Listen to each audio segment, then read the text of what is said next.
I am deeply concerned about what appears to be a stagnation in student performance around MCAS, SAT scores, advanced placement scores, and other traditional measures and indicators of student success. I am concerned about the long-term impact on high class sizes.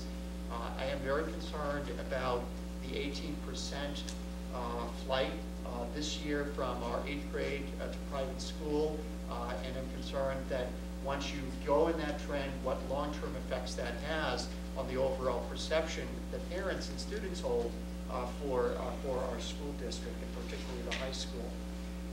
So needless to say, as superintendent of schools, I am extremely concerned about the future impact of a status quo budget. Turning to the final column, which is the on the right-hand side, it is the column, it is the budget that the school committee has voted on, and it's the budget that the school committee will be advancing at town meeting. And it's the FY09 school committee's recommended budget.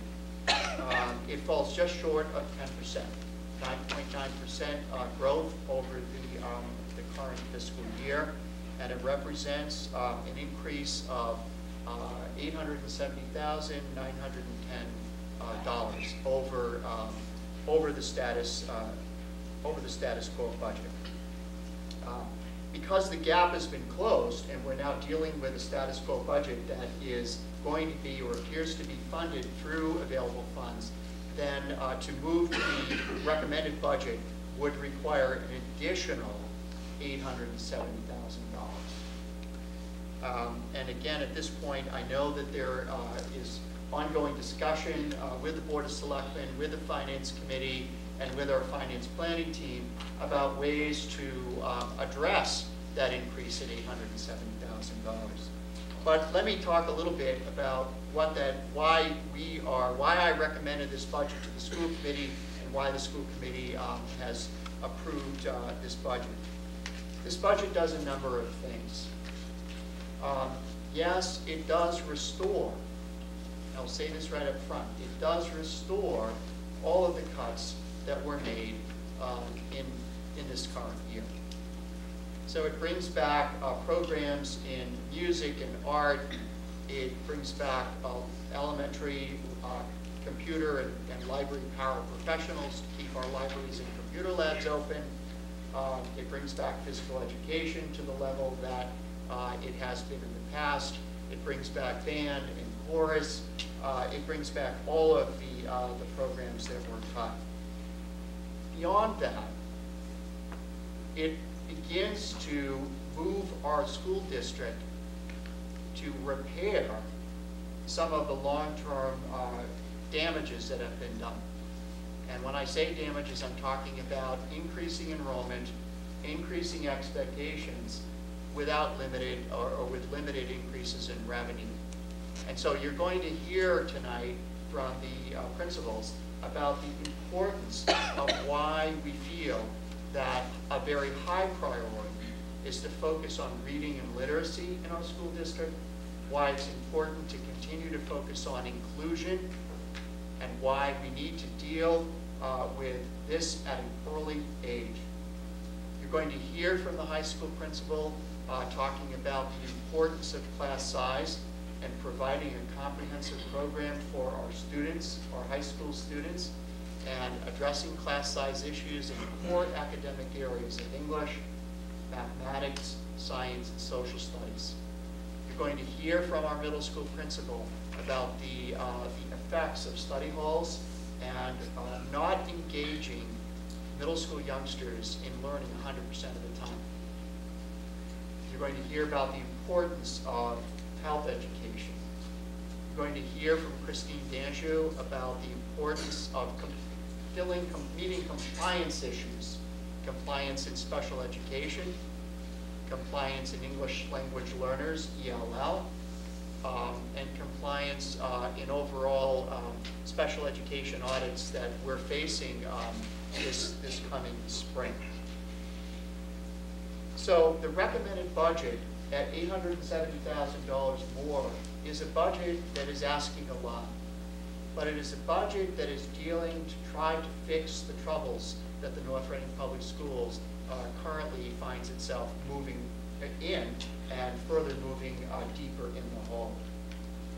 So without further discussion from me, I'd like to open up a few questions to the administrators. And I want to start by talking about first the impact of a status quo budget. What has that meant this year from their point of view to the students in their schools, to the teachers in their schools? What has it meant when we say, or when I say as superintendent, we're in trouble? And how difficult that is every day for teachers who are in schools, in classrooms, working with students, working with children, who are trying to do and are doing the very best job that they can. What does that mean in the long term in terms of sustaining the school district? So I'd like to ask, and I'm just opening it up, this year we've seen many reductions in program and staff that I've outlined. And I'd like you, and maybe just if you could just say one thing, what have you seen, what's been the major impact on the overall education from your point of view? You may want to use the microphones because this is being cable. There are many impacts, but I think that the lack of an opportunity for children to be able to participate to the extent that they used to in the areas of art, music, and physical education are critical, especially in the elementary school. These are areas that some children who don't typically thrive in academic areas have an opportunity to be able to express themselves, build self-esteem, self-confidence. That's also the way that some of our children are going to make their living someday in the arts. And I think that we've had wonderful programs, and we've been through this before with the reduction of the arts and physical education. And it seems like we have, we have several years to catch up to build back up into our instrumental music program and our art program, and then we're here fixing it again. So I think that's been difficult if a child misses an art class, then it's a month before they have art. Certainly there's no cohesiveness to the program in any of the areas. When you cut half of the instruction in music, half the instruction in physical education, and half the instruction in art, there's certainly no way we can address the frameworks. So that's just, and there's the obvious. I mean, I think as an elementary principal, this is my 33rd year in 3 different towns for my teaching and my administration, and certainly did plenty of things with kids in those areas, and the wonderful effects that it has had on children to build their self-esteem and confidence, which spills over to their academic areas. I can do this. Look, I just got up in front of that crowd and was able to be Tom Sawyer or whatever, and people clapped, and I did well. I learned my lines. Well, you know what? Maybe I can do better in math. Maybe I can try harder. And I just think it's all children should have stage experiences, music experiences, physical education opportunities. I live in Wilmington. I was driving by the administration offices, and there I saw a big sign that said the date and time, and it was an elementary physical education and health fair. I said, well, there you go. That's a wonderful thing. Why aren't we doing that? Wilmington has full day K, free.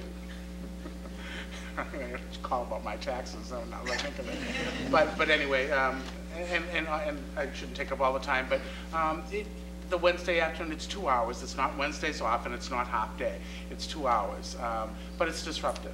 I wake up on a Wednesday morning and say, oh, lunches are early, and I got to, it's different. And consistency is so important in the elementary schedule, and it is a different day.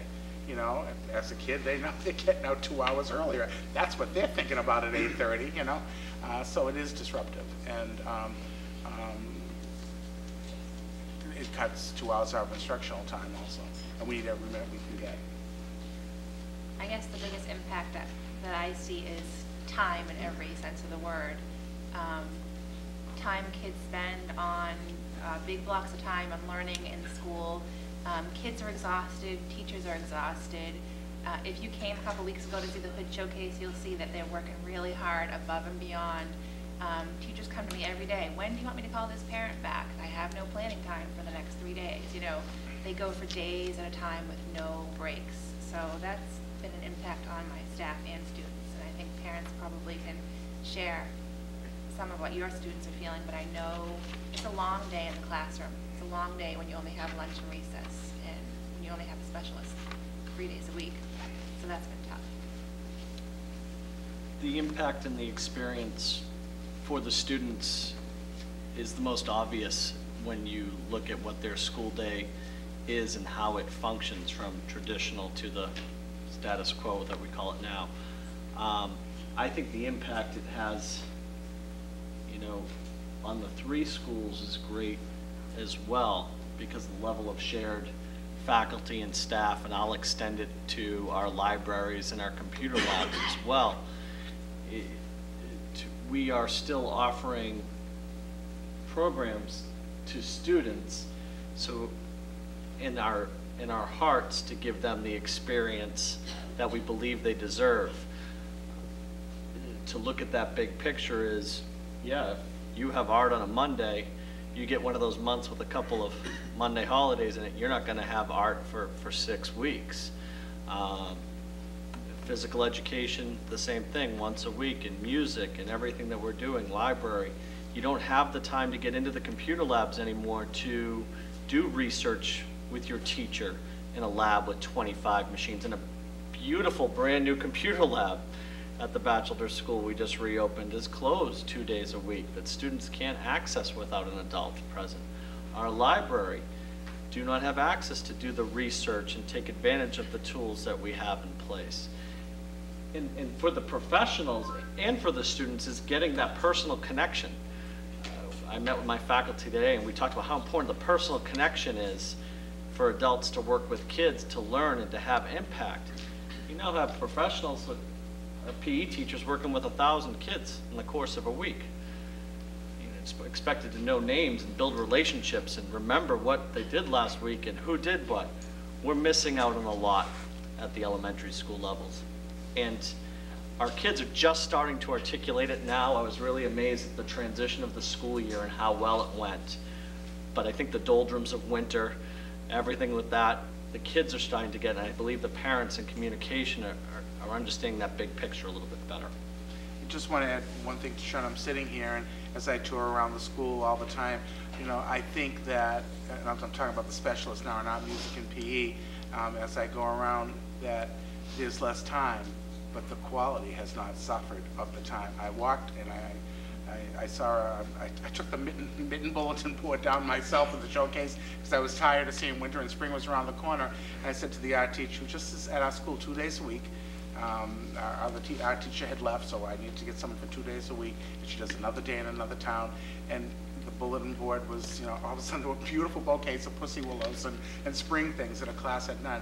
And I looked at it, I said, it's wonderful. The quality is wonderful. So I do have to hand it to the people in art, music, phys ed, also library and computer, because I'm sharing my 2 people with Batch, and just to be able to manage all those kids and keep those libraries up, keep the software going and the computers up and running in the computer labs. It's those closed times where a teacher can't come in and do something extra or special, or we can't send a kid to the library to do some research that we miss. But I just wanted to say that the quality, given the time that we do have, the quality is absolutely outstanding. And it's hard to keep motivated when you see your program being destroyed in art, music, and phys ed. I think for the high school, the impact is felt a little bit differently, although there is a significant impact. And I worry sometimes that, to the outside observer, that the high school hasn't experienced as severe an impact because we're still going to school for a full day on Wednesday. But the reality of it is that with the loss of a physical education teacher this year,